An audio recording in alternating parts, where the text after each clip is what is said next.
Hello po mga kananay. Ako po taga-video, si Angel. Dahil Sabado ngayon, magtutulong po kami sa aming ina ng gawaing bahay. Yan po si Kuya, naghuhugas plato.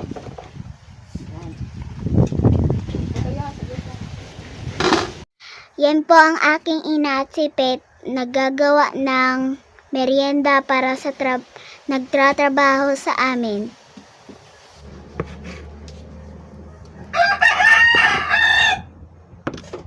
Ayan, yung gagawin kong merienda, saging at kung anong luto nito. Ayan, nag-prepare po ako ng harina mixture para sa aking gagawang merienda.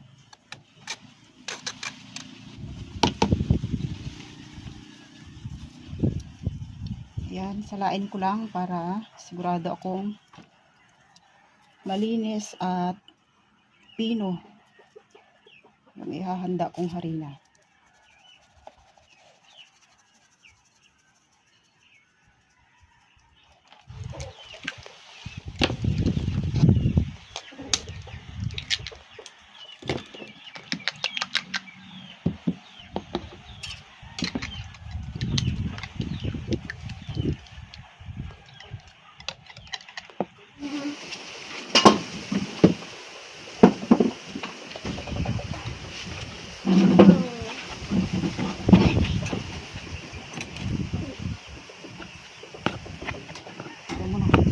Ayan, tutunaw po ako ng butter para doon sa gagawin kong mixture na harina. Haluan ko siya ng butter.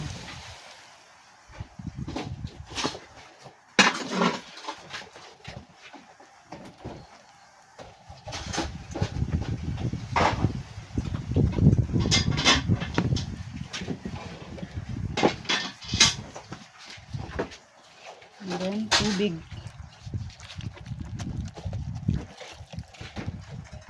At yun, dadagdagan ko lang ng white sugar yung aking mixture para matamis siya.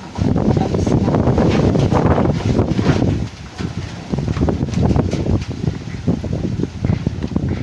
Ayan. Akin lang siyang i-shake hanggang haluin hanggang pumino yung mixture kong harina.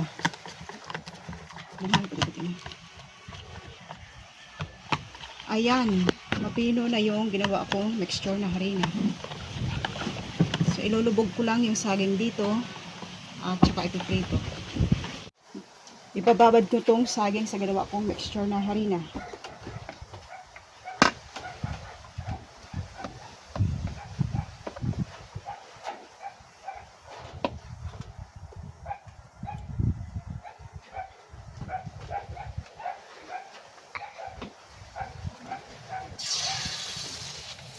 Ayan.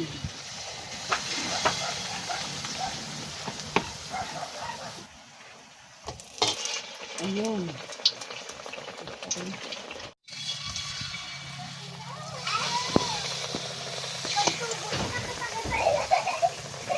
Yan po ay pagdating ko dito mga kananay ay pagdating ko dito mga kananay si Aya ay ano rin, tumba rin si Aya, yung pala ay sobra ang lagnat ni Aya. Hindi ko maintindihan kung anong gagawin ko, pero ang nasa isip ko lang mga kananay ay tanging si God lang ang may kakaya ng ganitong mga problema. Dahil kung wala naman ang Diyos sa atin, wala tayong magagawa. Kaya tingnan ko ang kalagnit ni Aya ay nasa 40 plus. Sabi ko, aroy, hindi ko maintindihan kung anong ginagawa niya. Ayun. Pero salamat sa Diyos. Yung kanyang tita na kasi ako mga kananay taranta na. Yung kanyang tita si Miss Hayahay po ay pinuntahan dito at siya po ay nilagyan ng yung dito mga kananay si Aya po ay nilagyan ni Miss Hayahay yung nilagyan ng yelo sa kanyang bimpo, ice bag. Yan po mga kananay. Kaya hindi ko maintindihan kung ano ang gagawin ko sa aking mga apo. Dahil sobrang ako sa aking mga apo, mga kananay. narito po ang pamilya ni Jen, nagbisita sa kay Ayang. Yan po sila. Ang kanyang mga anak. Yun po ay sa amin dito, gabantay ako kay Ayang. Ay dumala si Jen ng, sa amin, ng merinda. Ito po, yung kanyang merinda. Gumawa daw siya ng maraming merinda. Binigyan Para- ko na si Bibi Loves. Oo. Ito na lang pinakita sa inyo. Dalawang klase ito, saging tsaka kamuti. Yan. Mm-mm. Gumawa ko At- ng pan para magustuhan nila. Okay. At samantala, si Ayang ay ginising ko kanina at pinakain ko. Yan. Pinakain ko si Ayang. Yan. Anong ulam mo, Yang? Pinirito. Piniritong karning manok. Ay, kawawa man itong aking apo. Wala daw siyang ganang kumain, kaya nag-prepared ako sa kanya Yan. ng calamansi juice. Yan. Thank you, Para malasahan niya yung Yun. kasi wala daw siyang ganang kumain. Yan. Ayang. Ayan. Yan. you. Yan. Kaya, at kami po ay kakain na rin itong hinihanda ni Jen sa amin. Kasi niya. Yan. Okay. Today lang. Ayan po, mga kananay, kain po tayo ng merinda ni Jen. Ayan niya. Yan. Sana magustuhan mo. Kain lang. Yun na din, may calamansi juice ako. Aba, mayroon din pala ako. Share pa tayo dyan. Share, share. Kaya? Asim. O, ito din. Ano si ina mo ang paano? Nalulungkot ako dahil wala si mama mo at si Sister Mary. Yan. Sana ay makauwi agad sila.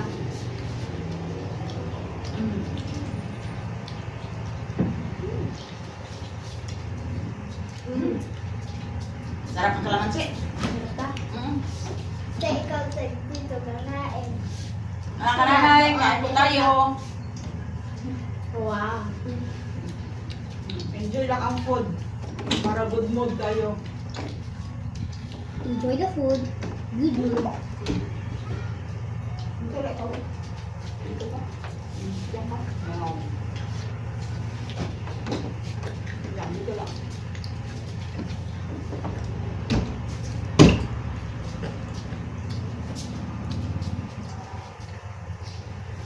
Mga kananay, habang po kami kumakain ng merinda ni Jen ay nais kong i-shoutout ko muna itong aking mga viewers na parati kaming naalala. Yun. Shoutout po pala kay Nanay Kitchen and Recipe 92. Yun, Manipol. Hindi ko alam kung taga saan ito. Nalimutan ko na. At saka si Ma'am Christy Tenorio ng California. Hello po. At saka si Ma'am Nelda ng San Diego, USA. Hello. Kamusta po kayo? Shout out po sa inyo dyan. Oo. At lang na pa sa lula ni Pipi. Lola Bell. Si Lola Bell. Yun. At saka si Ma'am Malo ng Nevada, USA. Maraming salamat po sa inyo, ma'am. Yun. Ang iba pong nagpa-shoutout ay next na lang po kasi tama-tama na ito ng aming engagement. Kaya po tayo ng ang tawag nito? Ibang version siya ng Maruya. Maruya. Kaya alam ko. Maruya ang tawag sa amin. Maruya. Yung kamuti ay sa message. Dalawang klase yung kamuti, hindi ko na nabidyohan kasi nagpamadali na ako.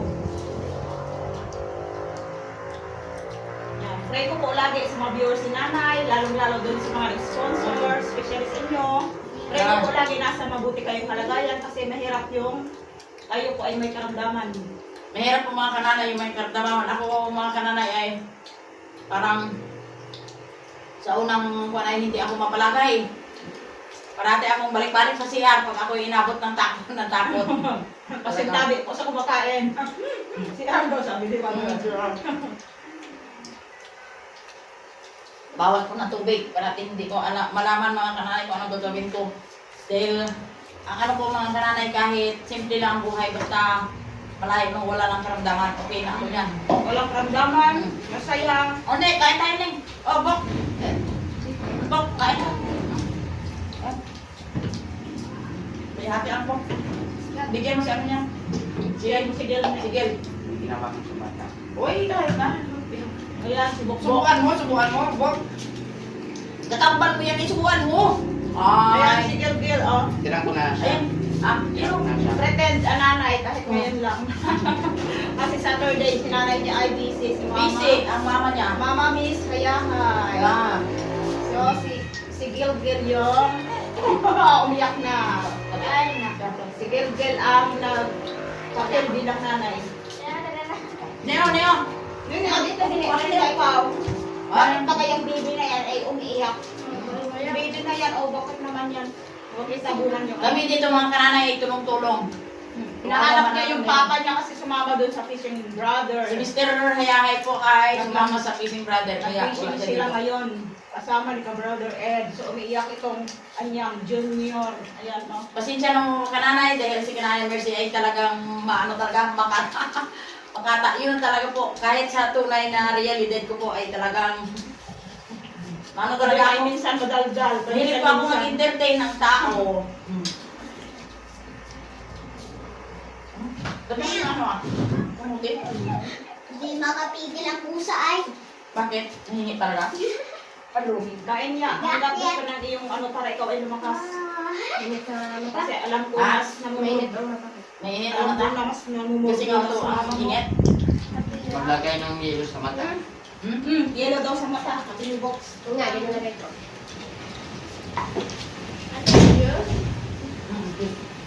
Inom na, Neo, Neo, inom. Naman si Diyos yan.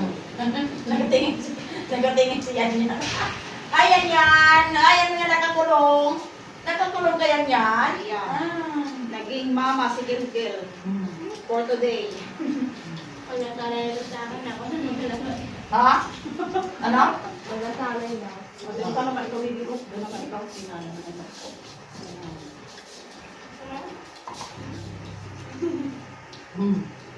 Ano mo? Mabait na mo? Tingnan mo. Ang nakatingin sa iyo. Sanay kasi siya sa kanyang Mr. Hayahay Papa. Yun na lang ang lagi niyang hinahanap.